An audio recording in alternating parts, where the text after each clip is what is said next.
Hello, my name is Marc van Oers. This morning we are at the company Vilosa. Vilosa is growing Kalanchoe on 1.6 hectares. They are growing very special sorts. Here on this greenhouse we will tell you a little bit on how to fill the A and the B tank in order to get a clean tank all over the year without any sedimentation. Iperen International is a sister company of the local distributor Van Iperen. Van Iperen has a market share of around 75 to 80% in the Dutch greenhouses. We know very well how difficult it is to get return on investment on a greenhouse. So in the Netherlands we are able to produce 400 times more in comparison to open field. In the Asian market we are often struggling. One of the essential parts is the recipes of the fertilizers and how we prepare those fertilizers in order to get all the nutrients at the plant when you want them to have them. In the Dutch market, all the growers work with an A and an B tank.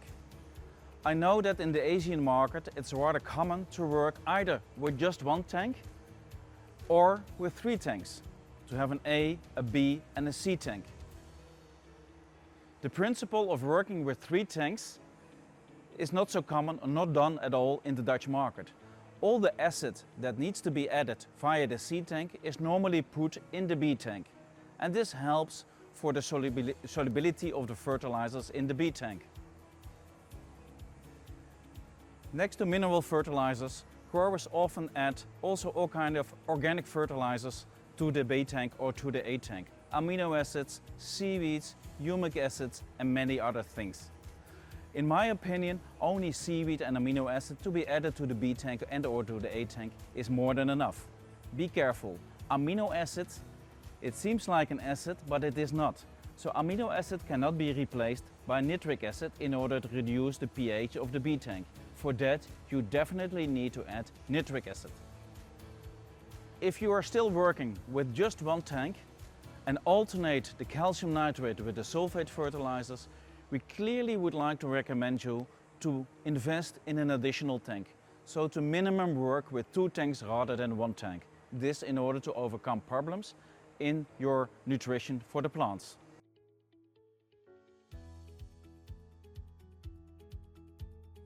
So here we are looking into the B tank. This is the tank where we put all the sulfate and phosphate fertilizers. This tank has not been cleaned in the last 1 to 2 years. As you can see, it's very proper. There is no sediment at the edges of the tank. The first step that we have done is we added 1000 liters of water to a tank of 2000 liters. And while doing that, we also have the steering equipment inside the tank. This steering equipment is being used throughout the process of the filling of the tank, and even 24 hours after.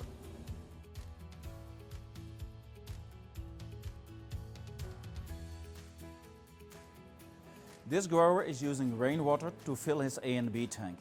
Even though he is using rainwater, he always adds around 1 to 2 liters of nitric acid, 60%, prior to dissolving his fertilizers. Adding nitric acid, decreasing the pH in the B tank is the first step to do.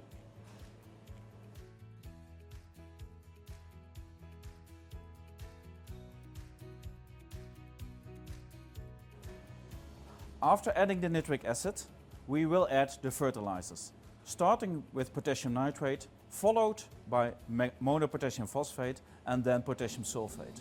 The last fertilizer to be added is the magnesium sulfate. Before doing so, we always measure the pH. The pH should be definitely below 5.2. If it is higher than 5.2, please add a little bit additional nitric acid in order to make sure that you get the right solution in the end without any sediment.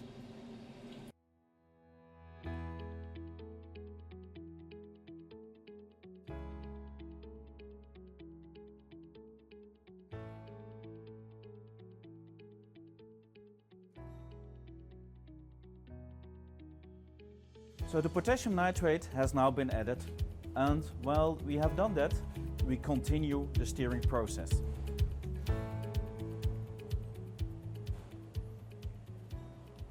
The next fertilizer to be added is the potassium sulfate and the monopotassium phosphate.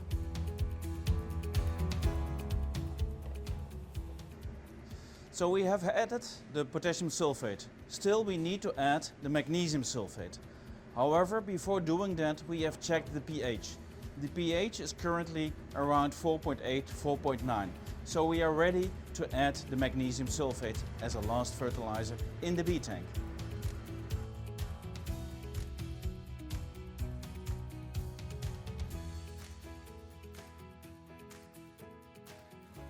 As you can see, we are still steering. We will continue to do so for 24 hours in a total. We have 2 minutes on and 2 minutes off for the steering equipment. So every 2 minutes we run the steering equipment for 2 minutes and then we stop. And we continue this process for 24 hours. After we have added all the fertilizers, we add the rest of the water until we completed our tank. In this case, up to 2000 liters.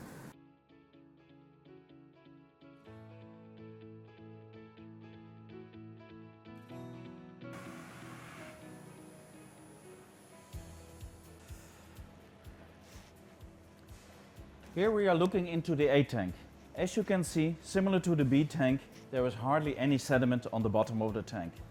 Also in this case, we start filling the A tank with 1000 liters of water.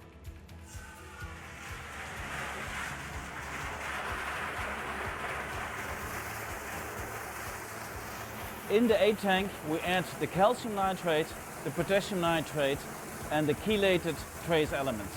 For instance, iron DTPA or manganese copper EDTA.